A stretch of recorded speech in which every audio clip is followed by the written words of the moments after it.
Hi, Van again. Totally forgot to mention a few different things that I forgot in the last video. So, one, I did want to mention something very important. I have stopped getting my period, which is super awesome.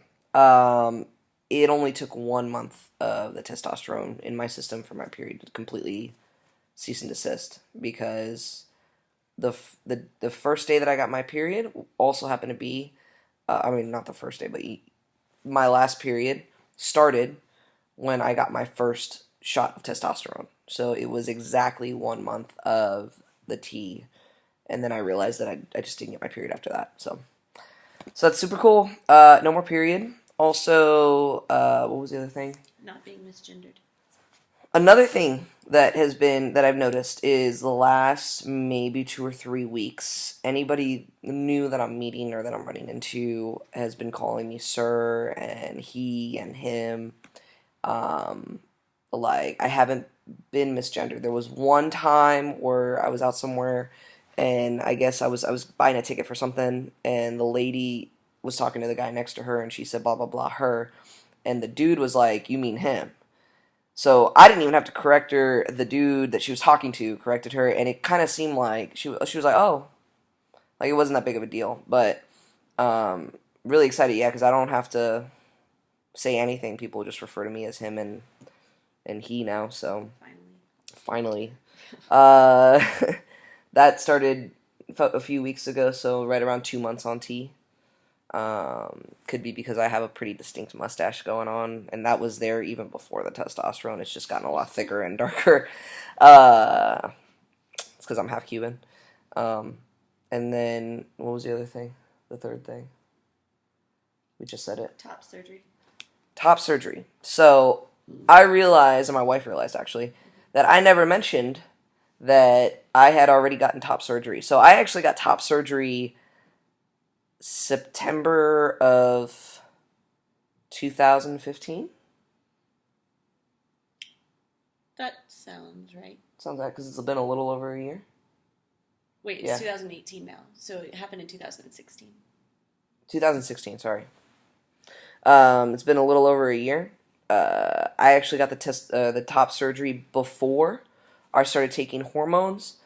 Um, I want to say I kind of came into this realization where actually the way that it had happened in reality was I went to Gay Days in Orlando, and I saw a guy there that had had the top surgery. I had never, believe it or not, seen physically the top surgery before, whether it be on the internet or in person. Like I had never seen it. And when I saw this dude there and he looked so comfortable and his chest looked great, I was just like, oh my God, I want that. Now, at that point in time, I didn't know that I also wanted to transition. I wasn't there yet. I was struggling with a lot of things internally as far as it was really fear of being isolated from my family and friends and people that I cared about for transitioning because most of my family is very conservative and does not believe in that. Obviously, now I'm like, screw them, whatever, I'm going to do what I want. But at the time, I was like, this is what I want to do. I hate my breasts, and I had huge, beautiful breasts. I mean, I'm not going to lie to you, they were beautiful, just I don't like them on me. I like them on other women. That's it. You mean only your wife? My wife. Just my wife. But, I realized then and there, like, I don't want breasts. Like, I want a flat chest. I can finally fit into my men's clothes the right way without everything looking like I'm about to bust through them. And that was kind of what started this whole thing was seeing this guy and his beautiful chest and wanting to kind of get to that point. Once I got to that point, and it's been a little over a year with my chest the way it is, and I'll show you in a minute. Um, It's it's year and 4 months. a year and 4 months. It took about a year of me being flat chested and being comfortable like this, where I was like, you know what, I'm ready for the next step. I love my chest. I need to love myself and the rest of my body now too. The lack of muscle definition, and I mean that goes towards not working out and being fit also, but just the way that my body was starting to shape, especially now that I'm getting, I'm 27, I'm going to be 28 in February.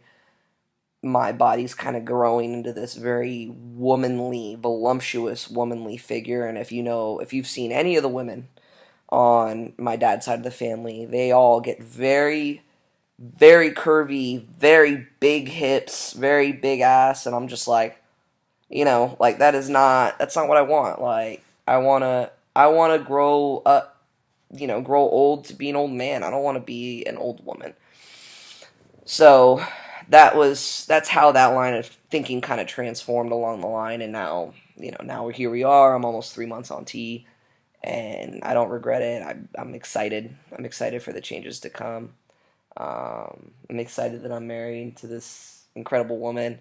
We'll be doing a segment at some point where she'll be answering questions from you guys. We'll look up some questions ourselves where she'll just be answering them, kind of to get the spouse's perspective on what's going on with me. So stay tuned for that. Here's my top surgery. Can you hold that? Mm-hmm. You gotta tell me if I can't see. Hold on. There we go. This is Dr. Sassani down in Fort Lauderdale. Sunrise, Florida. If you're wanting some information regarding the doctor that did this, just shoot me a comment, or I'll post it here when I post the video, just so you guys have it in case anybody's interested in looking him up also. So